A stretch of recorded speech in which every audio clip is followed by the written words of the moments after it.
Salut à tous, c'est Review. Aujourd'hui on profite du lundi de Pentecôte pour déguster un tabac américain, le Cult Militia. Militia, je sais pas trop. J'ai hésité pas mal avec, tiens, il est là, le Peterson Deluxe Mixture, qui au niveau, sur le papier, ils ont l'air de se ressembler pas mal. Bon, j'ai préféré prendre celui-là parce que ça fait le Peterson, j'en avais fait un il y a pas longtemps là, le Hyde Park. Les compositions, donc ça ressemble un peu au Peterson Deluxe Mixture. Burley, Virginia et Black Cavendish. En plus c'est bien, il vous marque la composition à l'arrière là. Ça c'est pas mal. On n'a pas les pourcentages, mais c'est déjà ça. Ce qui en est dit sur les arômes, on est censé retrouver du caramel, sirop d'érable et vanille. À l'ouverture de boîte, caramel, sirop d'érable. Effectivement, là, le sirop d'érable, je le sens, on le sent au nez, hein. Légèrement, c'est pas. Et ce qui prédomine, c'est le caramel. Et la vanille va un peu avec le caramel, se mélange un petit peu, mais vient vraiment en complément, je trouve. Je vais fumer ça dans la Dagner Missouri Corn Cob, là, la maïs Dagner Missouri. Allumage à l'allumette et c'est parti. Hop.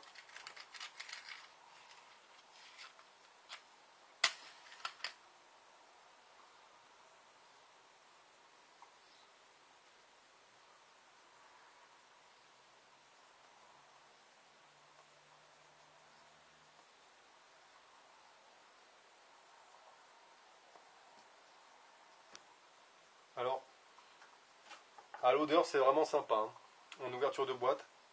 Ça fait pas hyper chargé en arômes, mais ça, on voit que c'est quand même bien. Les arômes sont bien présents, en tout cas à l'ouverture de boîte.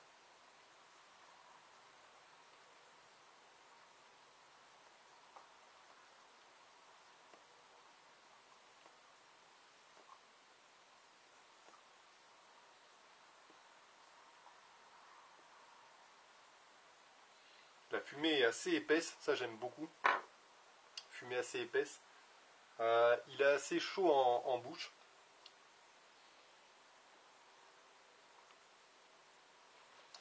J'ai un alignement qui est pas grave. Je vais éviter de tripoter la pipe. L'alignement est pas génial, mais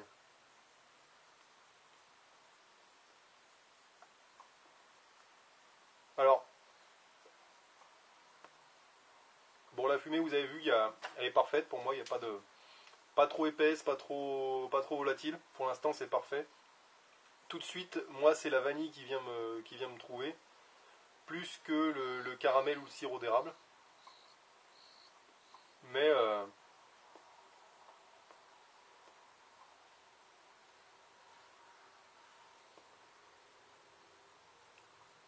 c'est très très doux. Et on sent beaucoup le Black Cavendish, hein. On le voyait aussi dans la boîte, mais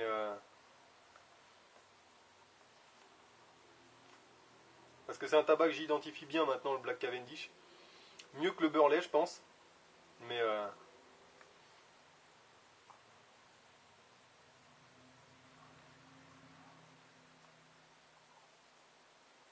vous avez vu, en sortie de boîte, quand même, il se consume très bien. Alors, pour une fois, j'ai l'impression que le sirop d'érable prend le dessus sur le caramel. Et c'est sympa, hein, c'est sympa. Ça donne un petit côté un peu plus sucré, mais pas trop gourmand. Sucré et léger, j'ai envie de dire.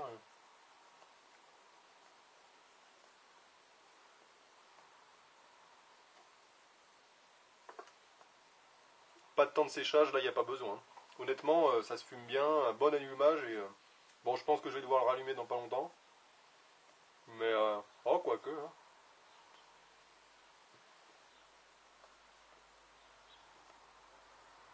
Ces maïs, j'en suis très content, là. J'ai essayé l'autre fois, là. Elle est ici, là. La Cole Younger avec le Kentucky Bird. Le Kentucky qui était pas mal du tout, je vais la poser là. Le Kentucky Bird qui était pas mal du tout, hein, j'ai vraiment bien aimé. C'était, alors effectivement les arômes sont pas hyper présents et tout parce que c'est pas vendu comme un truc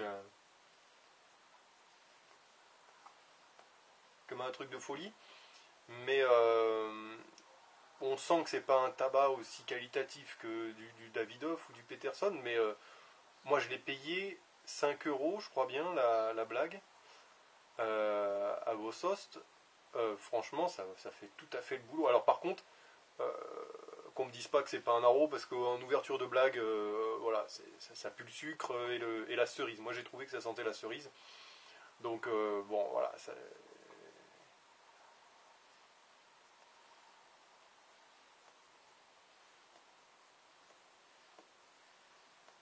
Mais j'ai pas eu la bouche qui pique ni rien, donc j'étais très content de ce tabac. Celui-là, alors là, il est doux, il passe tout seul. Moi, il vient pas trop me chercher. C'est ça, c'est le seul truc, le seul reproche pour l'instant, c'est ça. C'est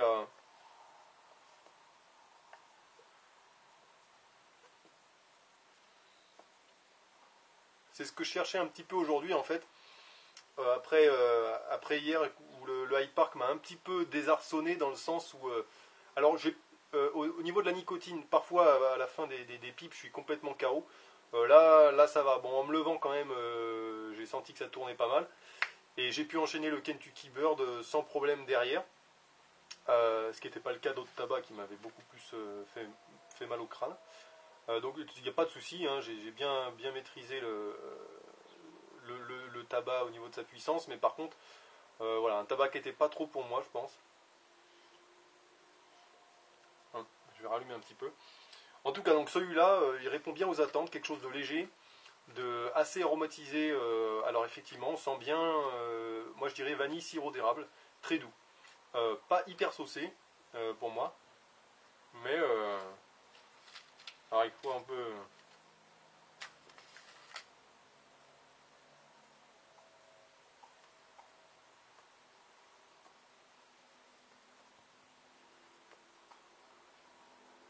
Ça fume très très bien, hein. Vous avez vu? Alors un peu fort un peu fort. Non, on sentait plus le Black Cavendish en début de pipe.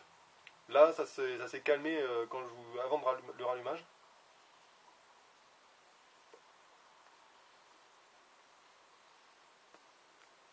Comparé à un Halsbo, par exemple, j'ai l'impression que le Black Cavendish est moins fort, aussi bien que sur un Stanwell Vanilla. J'ai l'impression que le Black Cavendish est un peu plus discret, et c'est un mélange qui va être moins saucé, je trouve, dans l'ensemble. Mais c'est hyper onctueux.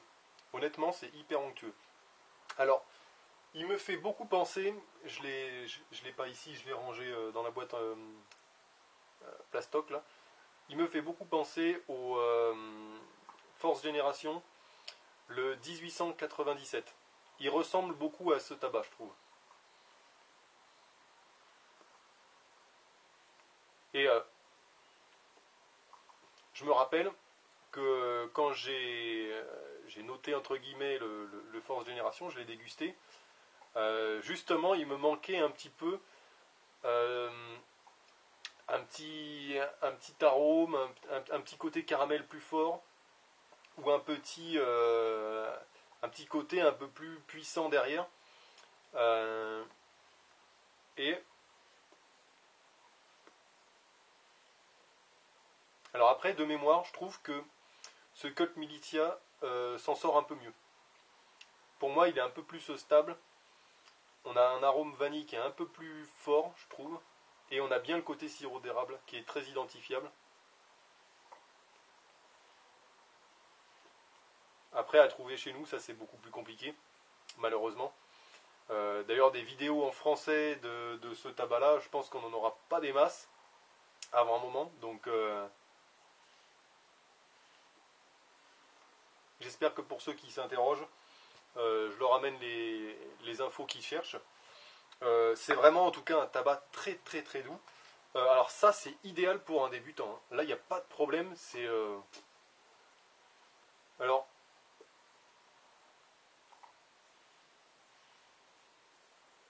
il y a peut-être le Black Cavendish pour les personnes qui sont pas trop habituées.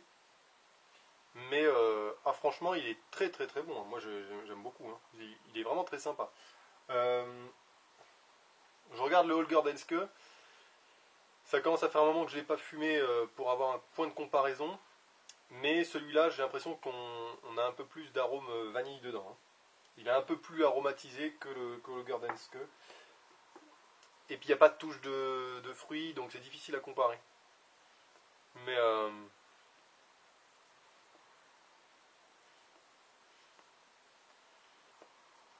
la pipe que je lui ai trouvée là, je pense que je vais vraiment lui dédier parce que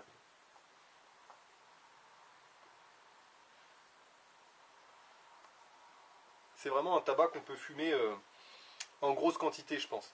Dans des gros foyers, voilà, là c'est pas mal, hein, déjà, là c'est un bon foyer. Je pense que c'est un tabac qu'on peut fumer longtemps, tranquillement, il vient pas vous embêter. Il est très bon.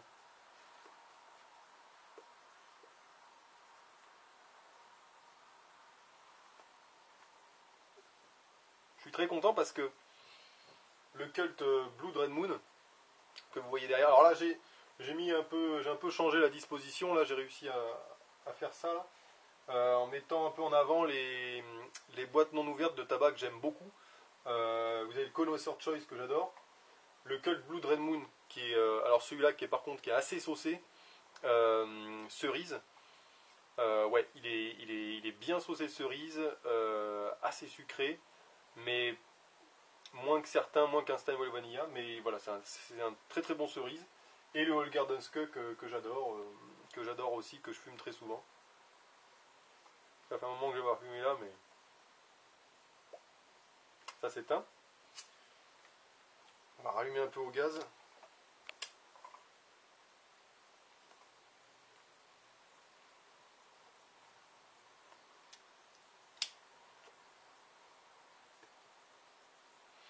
Il fait une très très bonne fumée, ça j'aime beaucoup. Fumée, la room note est pas mal aussi, hein.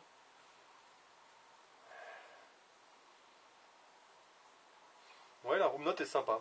On a beaucoup ce côté sirop d'érable, hein. Là, je vais plus sur le sirop d'érable que le caramel, hein. Sans hésitation.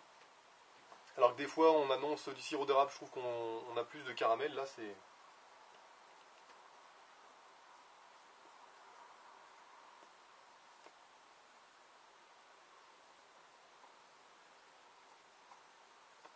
après, j'ai du mal à faire la différence avec le Burley. Bon, est-ce que je le ressens? Est-ce que s'il n'y avait pas de Burley, ça me changerait quelque chose? Je sais pas du tout. Euh,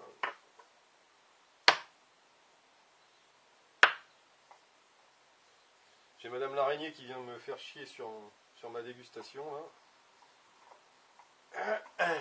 Et oui, on est dans le garage, donc il y a un peu les petites bêtes partout. Oh.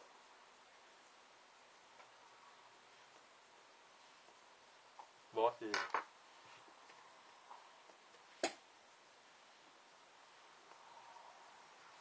alors certains lui trouveront un manque de caractère, je pense.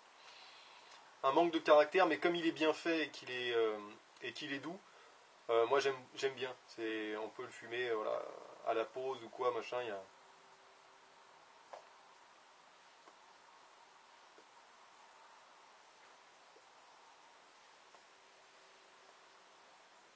C'est peut-être un tabac que je reprendrai à l'occasion, si je peux. Euh, ouais, c'est peut-être un tabac que je reprendrai.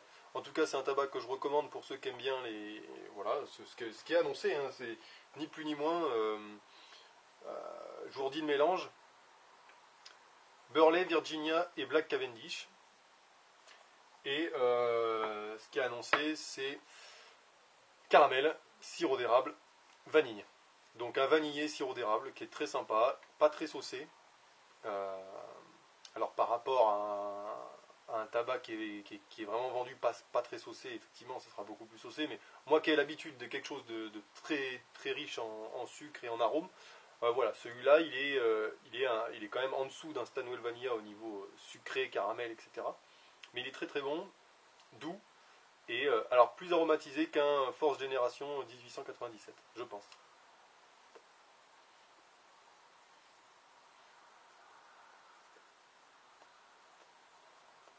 Alors, je voulais le fumer là-dedans, là, dans une Dagner, là, parce que, voilà, tabac américain dans une pipe américaine, c'était très sympa. Après, dans une bruyère, ce serait pas mal.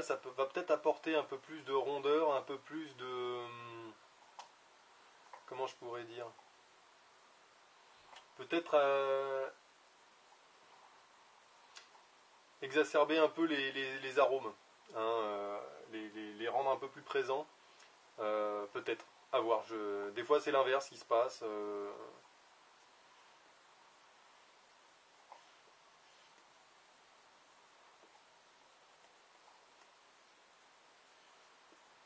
Vous voyez, je tire dessus, il n'y a pas de souci, quoi. Ça vient pas piquer la langue, ça vient pas agresser la gorge. Bon, après, si je continue à ce rythme-là, peut-être, mais en tout cas, non, non, il est...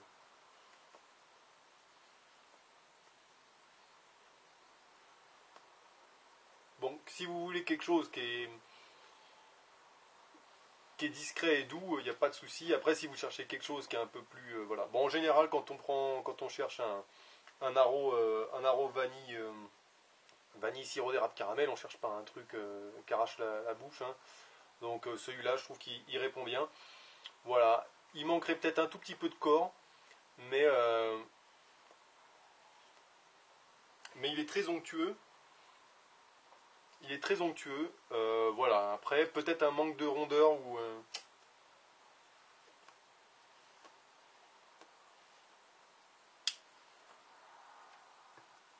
peut-être un petit manque de rondeur, de charisme. Voilà. Mais c'est un bon tabac, il n'y a pas de souci. Je suis très content. Je reprendrai peut-être une boîte parce que c'est souvent, je le marque dans le bilan. Euh, voilà. Donc je reprends rapidement. Bilan de fin de dégustation, même si j'en suis encore loin d'avoir fini ma pipe, mais tant mieux. Donc fumée assez dense, pas volatile, donc assez présente. Ça j'aime bien, blanche. Le mélange, j'ai pas retrouvé de nervure de feuille ni rien, il a l'air très bien. En coupe assez large, courte mais large, des coupes courtes mais larges. Donc c'est assez facile à bourrer la pipe, pas de souci. Euh,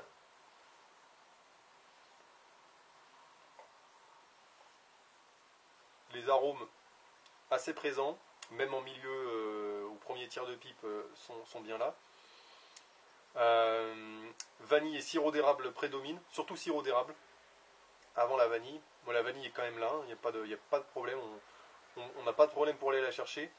Le caramel un petit peu moins en fond, hein, donc voilà. Mais les trois arômes sont bien présents, ça c'est super. Il est très doux, pique pas la langue ni la gorge. Pas très chaud en bouche, pas trop sec, donc il est assez onctueux en bouche, hein, comme une sucette au caramel un peu. Ça me fait penser un peu au bonbon Werther's original, vous voyez. C'est un peu ce style-là. Par contre là il s'éteint un peu. Euh, je ne l'ai pas fait sécher hein, pour le test. Donc voilà, et mes reproches, c'est peut-être manque un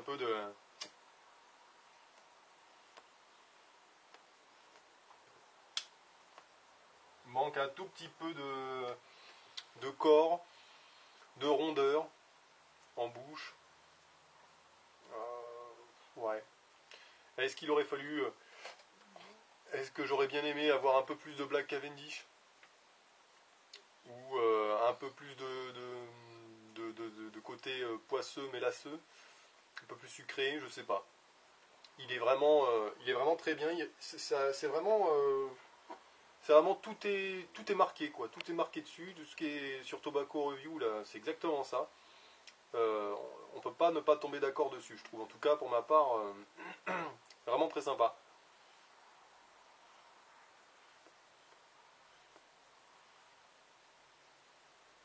Mais c'est vrai que le Cult Blue Dream Moon était plus, plus orienté très cerise, aromatisé cerise, vraiment cerise exacerbée quoi. Comparé à là où c'est un peu plus mélangé.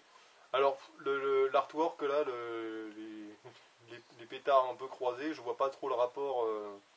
Je vois pas trop le rapport par rapport au tabac, mais très sympa. Franchement, on se fait pas avoir sur la marchandise, il n'y a pas de problème. Voilà, donc débutant, oui. Alors après, ça reste un tabac. C'est autre chose qu'un tabac en blague à 5 euros comme le Kentucky Bird. Hein. C'est quelque chose qui est un peu plus fort en bouche, je pense.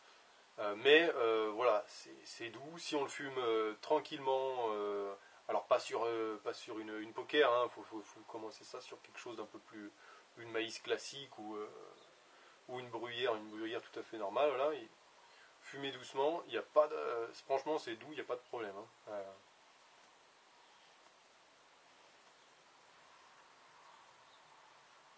Et ressemble beaucoup au Force Génération 1897, qui est très bon aussi. Et que j'avais trouvé un peu plus fade, je pense, par rapport à celui-là. Légèrement plus fade, quoi. Parce qu'on avait, je trouve qu'on perdait un peu d'arôme en cours de pipe, il me semble. Mais, mais voilà, après, celui-là est un peu plus stable, j'ai l'impression, sur la longueur. Et on a un peu plus de vanille derrière. Voilà, un super bon tabac, je suis content. Là, ce coup-ci, c'était plus simple à fumer que le Hyde Park. Et mercredi, normalement, dégustation d'un haro cerise, je pense. Je ne sais pas encore lequel. Mais il y a de fortes chances pour que ce soit un haro cerise. Et après, je ne sais pas. Voilà, je vous dis à plus. Merci de me suivre.